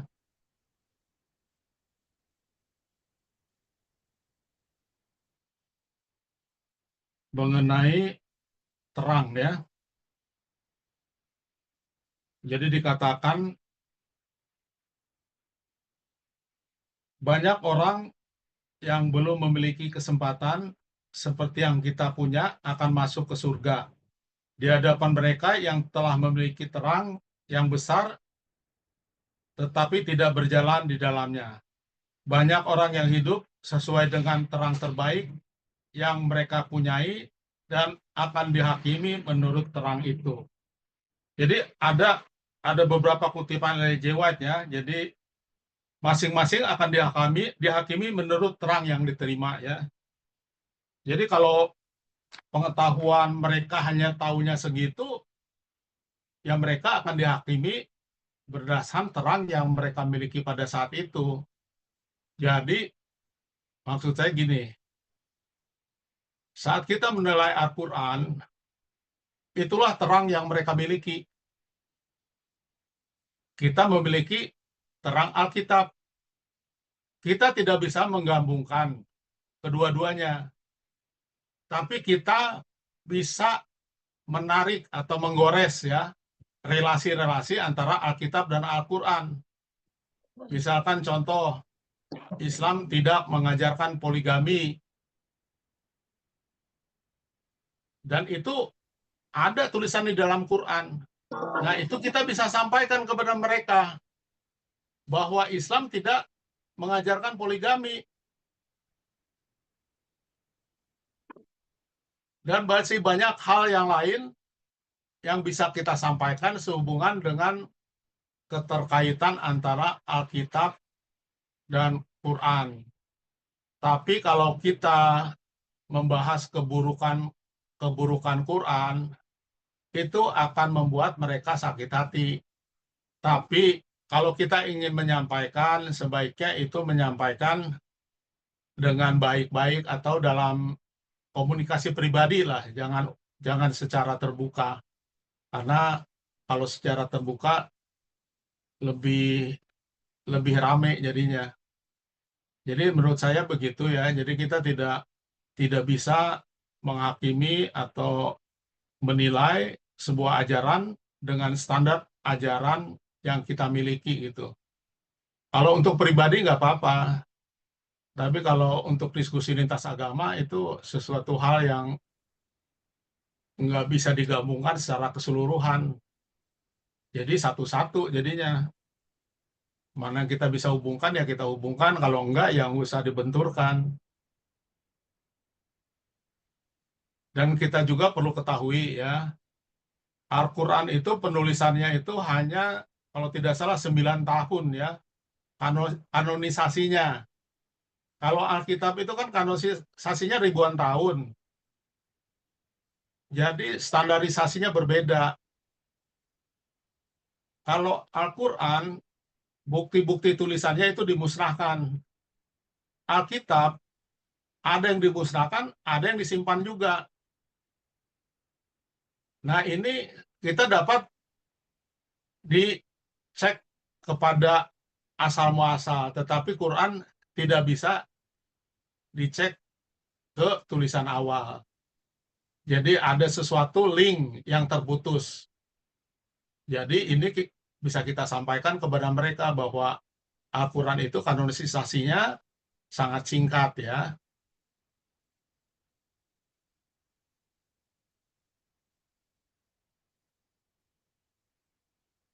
Ya, silakan. Baik, terima kasih. Ada tambahan dari saudara Imam, meminta penjelasan berbeda dengan menghakimi, apalagi dalam berdialog antara lintas agama. Ini masukan ya, terima kasih. Baik, sepertinya sudah habis. Apakah lagi masih ada Enos Sinaung tuh. Oh ya, ini dari saudara Enos. Jika agama Muhammad mengikuti ajaran Ibrahim menurut hukum, termasuk hari Sabat, bagaimana meyakinkan umat Islam sekarang ini tentang hari Sabat yang ada di Al-Quran? Karena mereka sering mengatakan hari Sabat yang di Al-Quran untuk orang Yahudi. Padahal di Al-Quran. Baik, saya paham maksudnya. Jadi salah satu kelemahan umat Islam itu ya, literasi di dalam Al-Qurannya rendah. Jadi dapat dikatakan 70% itu buta Al-Quran, tidak membaca Al-Quran. Jadi kebanyakan mereka itu mengikuti apa yang diajarkan oleh para ulama. Jadi dalam bahasa Arab itu disebutnya samina wa atona. Apa yang disampaikan oleh ulama, kita ikut. Harusnya itu berubah. Karena statement itu turun saat jahiliyah ya, saat zaman perang. Jadi kita harus bersatu. Jadi apa yang dikatakan atasan, walaupun salah kita turutin. Jadi tidak ada perpecahan. Jadi itu spirit dari samina wa atona. Apa yang dikatakan Ustadz, jangan kita bantah. Nah ini salah satu kelemahan umat Islam ya. Jadi kalau mereka salah, nggak ada yang paham. Makanya sedikit dari umat Islam yang berpikiran sangat liberal ya, seperti Buya Sakur, siapa lagi tuh yang siapa? Aduh, jadi lupa saya. Jadi banyak yang sangat cendekiawan Muslim yang sangat bagus gitu menganalisanya, dan kebanyakan mereka melawan arus ya. Jadi kenapa hari Sabat banyak Al-Quran di dalam Al-Quran, tapi mereka tidak mengikuti Sabat? Itu sebabnya ya, kalau mereka membaca Al-Quran sama dengan Kristen. Kristen juga sebenarnya sedikit yang baca Alkitab. Mereka mengenai makanan haram ikut-ikutan pendetanya aja, sama hari Sabtu juga. Tapi kalau kita baca, uraikan pelan-pelan, baru mereka sadar, oh ternyata Alkitab mengajarkannya demikian. Jadi sama dengan di Al-Quran mengenai Sabat, kalau kita baca dengan benar ya, jadi hari Jumat itu adalah hari berkumpul, bukan artinya hari ke-6 atau hari ibadah. Dan itu sudah ada sebelum Islam ada, bukan dikenalkan sama Muhammad. Walaupun ada ustadz yang mengatakan bahwa hari Jumat itu dikenalkan oleh Islam. Jadi itu sangat berbeda ya. Jadi kalau kita teliti dengan benar, maka kita akan dapatkan kebenaran yang sesungguhnya ya. Jadi kita harus rajin baca Alkitab, rajin baca Al-Quran juga.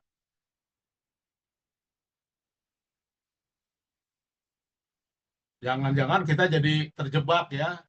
Seperti ya katakan dia, tidak katakan tidak. Seakan-akan kita harus menyatakan kebenaran dengan sebenar-benarnya. Padahal kalau kita lihat ayatnya itu artinya apa? Jangan bersumpah palsu. bukan kita jadi keras tengkuk gitu. Jadi demikian juga ya. Jadi belum tentu apa yang disampaikan pendeta itu benar, belum tentu apa yang disampaikan ustadz itu benar. Jadi ilmu itu berkembang. Makanya Kristen pecah jadi banyak denominasi ya, karena memiliki tafsir yang berbeda-beda. Demikian bisa saya sampaikan. Ya, baik. Terima kasih atas tanggapannya. Oke, masih ada yang bertanya? Ya, sudah habis ya di chat. Masih ada 10 Baik. menit lagi. Ya, silakan. Itu ada tambahan atau bagaimana kali ya?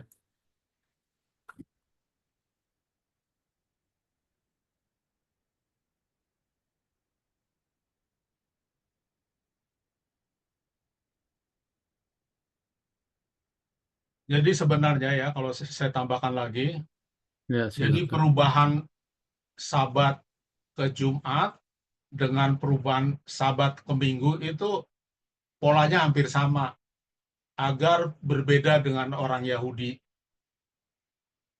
Nah, itu pun ada satu keunikan ya. Kenapa harus ke Jumat? Kenapa harus ke Minggu? Nah, ini juga sesuatu hal yang menarik ya.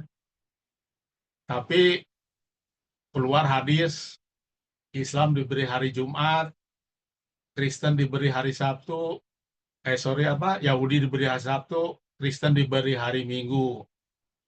Padahal di dalam Alkitab nggak ada Kristen diberi hari Minggu. Jadi hadis pun banyak hadis yang dibuat-buat ya. Jadi hadis itu kadang-kadang dibuat untuk kepentingan pada saat itu. Khususnya hadis yang dibuat oleh Hurairah ya. Huwaria atau Hurairah, saya lupa spellingnya. Jadi dia terkenal sebagai pembuat hadis terbanyak, itu sekitar 40.000 hadis. Sedangkan sahabat Nabi aja hanya nggak lebih dari 200 hadis ya, yang setiap hari berjumpa dengan Nabi. Itu ada pertanyaan lagi, Rudi Santosa.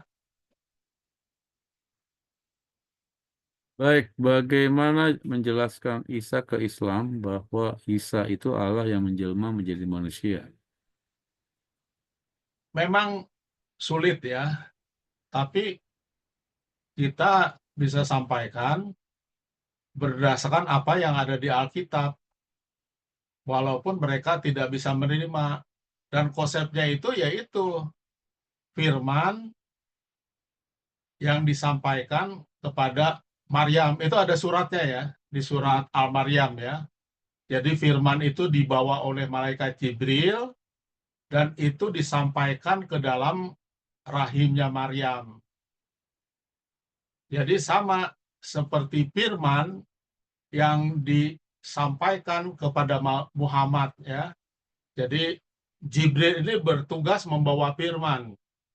Firman sebagai perkataan menjadi Quran, satu lagi firman menjadi manusia.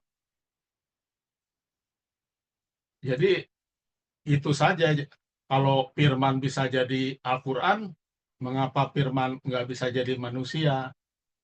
Jadi mirip seperti firman nujul dibawa oleh Jibril menjadi Al-Quran, dan satu lagi menjadi manusia melalui Maryam. Kalau nggak ada misi khusus, Allah nggak repot-repot deh. Udah aja jadiin seperti biasa utusan itu. Kenapa Allah mesti repot? Dan ada tulisan di situ, ini menjadi tanda kebesaran dari rahmat Allah. Di surat berikutnya ya, kalau kita baca.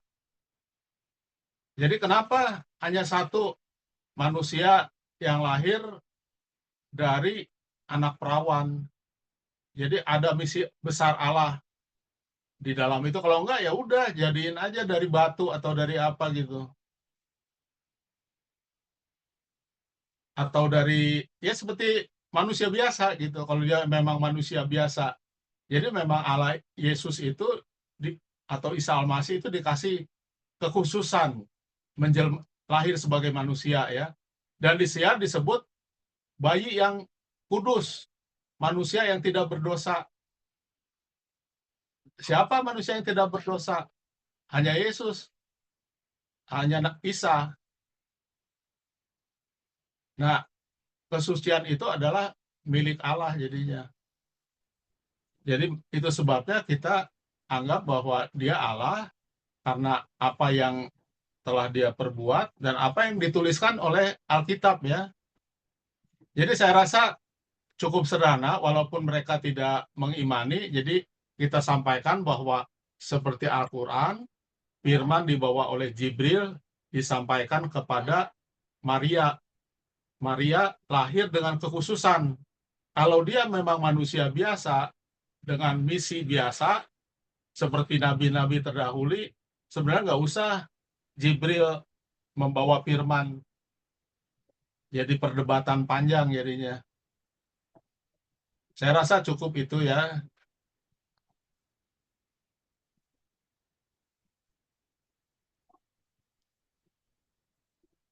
Baik, semoga sudah menjawab.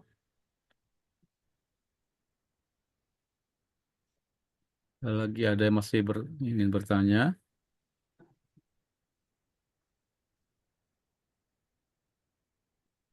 Jadi kita sendiri ya sambil menunggu. Ya, Jadi kita silakan. sendiri harus rajin membaca ya. Jadi perintah pertama dalam Al-Quran itu ikro ya. Ikro itu artinya baca. Jadi dengan membaca itu kita akan, pengetahuan kita itu akan bertambah. Dan kalau kita membaca dengan banyak berdoa, kita akan diberi bimbingan roh ya. Saya mengenai Trinitas dari kecil sampai tua pahamnya sebagai dogma. Dan saya yakin ya, banyak umat Kristen memahami Trinitas itu sebagai dogma. Akhirnya saya baca, saya pelajari. Baru saya dapat menuliskan sebuah formula. Walaupun kadang orang tidak menyetujuinya ya. Tapi kita sudah paham bahwa Trinitas itu seperti ini. Bukan bicara tentang tiga Allah, tapi bagaimana Allah mewujudkan dirinya. Allah yang dulunya sebagai firman, datang kepada manusia agar bisa dekat dengan manusia, dan kemudian kembali kepada Allah.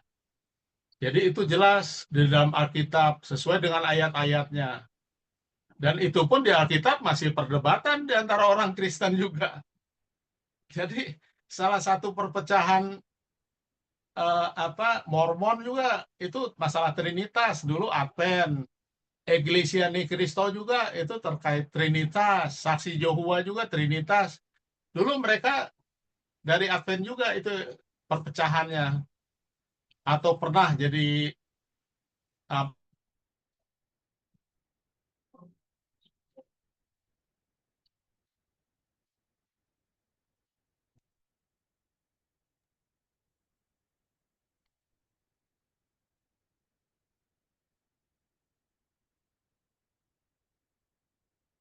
Tes jaringannya.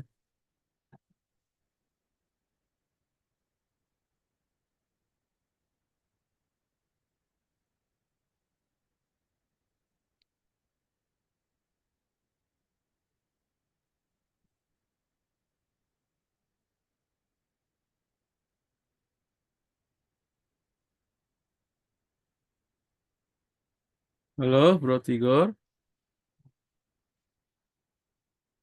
Sepertinya jaringan di Tigor. Jadi jaringannya putus ya. Jadi Ya, saya silakan. nggak bisa lanjut. Jadi ini dari handphone.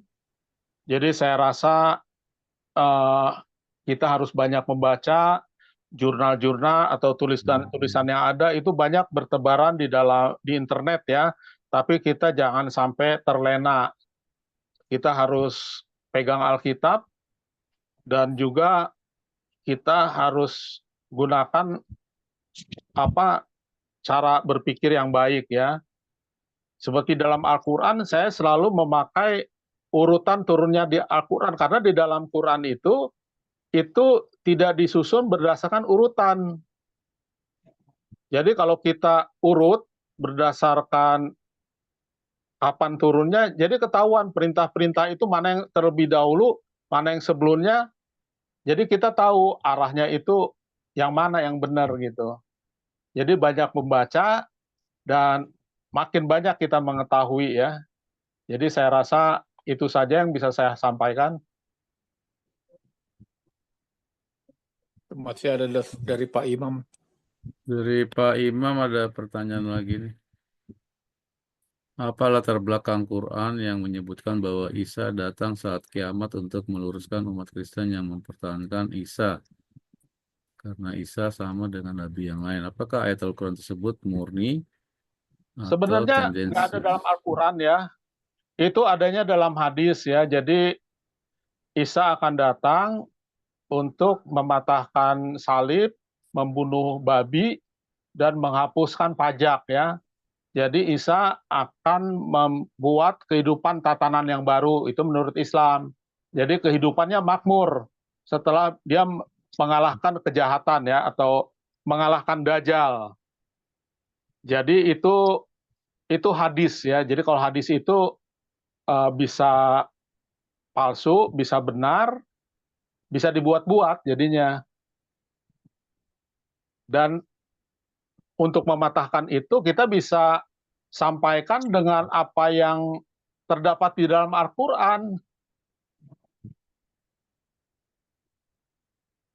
Kalau menurut mereka kan Isa akan menikah dan kawin lagi kemudian meninggal.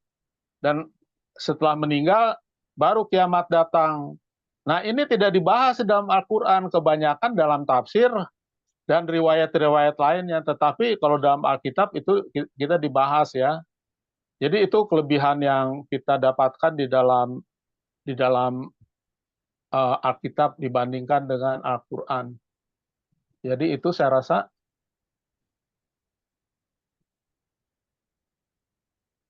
Baik, terima kasih atas tanggapannya. Baik, waktu saja yang sudah habis ya, jadi kita akan lanjut di lain kesempatan. Kami atas nama tim Persatuan Umat Allah mau mengucapkan banyak terima kasih atas partisipasi rekan-rekan semua. Biarlah apa yang telah kita bahas bersama dapat menambah pengetahuan kita dan menjadikan kemuliaan Allah semata. Kiranya Tuhan memberkati kita semua dalam acara ini. Sampai berjumpa di acara berikutnya. Demikian dari kami. Kita akan berdoa. Kita berdoa ya. Boleh Ya, silakan. sudah. Di pariwisata bener hamil.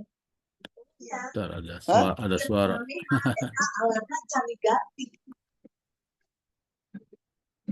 Oke. Kami yang pimpin berdoa. Mari kita berdoa. Bapa kami yang di surga, kami bersyukur, terima kasih ya Allah kami yang pengasih dan penyayang. Dan kami bisa mengikuti akan pembahasan tentang isi firman Tuhan yang terdapat di Al-Quran yang berhubungan dengan Alkitab yang sudah dijelaskan oleh hamba Tuhan dari Tigor Penggabean. Biar apa yang kami sudah terima membuat wawasan kami makin luas untuk memahami keilahian Allah yang terdapat di Alkitab maupun di Al-Quran, dan apa saja yang mempunyai persamaan, biarlah itu dapat menguatkan si Alkitab yang terlebih dahulu sudah ada ya Tuhan. Kami mendoakan agar berikan kami kekuatan kesehatan juga kepada saudara Tigor dan semua yang sudah hadir pada malam hari ini. Biarlah acara ini bisa berjalan terus untuk kami saling berdiskusi dan mendalami akan firman Tuhan ini sehingga kami bisa membagikannya kepada rekan-rekan sepupu kami yang kami tahu pasti banyak yang rindu akan kebenaran Tuhan, agar mereka juga suatu kali kelak bisa mengikuti dan menjadikan Nabi Isa sebagai juru selamat mereka. Dan kami rindu juga semua kami yang ada di sini juga rekan kami bisa masuk ke dalam kerajaan surga. Kami akan berpisah, Tuhan terlindungi kami di tempat tinggal kami masing-masing, jauhkan dari semua bahaya, sakit, penyakit, bahkan maut sekalipun. Terima doa ini Tuhan, kami persembahkan di dalam nama Isa Al-Masih, Juru Selamat kami. Amin. Baik, terima kasih. Sampai berjumpa. Silakan, ada pengumuman dari host. Baik, terima kasih semuanya. Jadi kita akan berjumpa Selasa 2 minggu lagi ya. Pembicaranya Ucok. Jadi kita selalu selang-seling. Jadi Ucok Panggabean selalu muncul tiap bulan, diseling oleh Palmer, Pendeta Sutami, dan saya ya. Jadi Selasa berikutnya 2 minggu lagi akan dibawakan oleh Ucok Panggabean. Terima kasih, selamat istirahat, selamat berjumpa kembali. Baik, terima kasih. Selamat jumpa. Malam semuanya.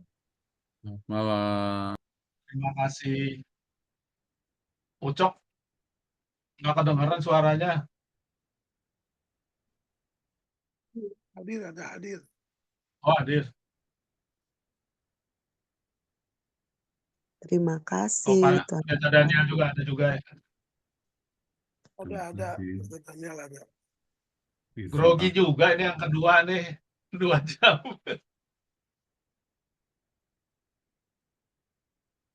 Oke, kita tutup aja ya.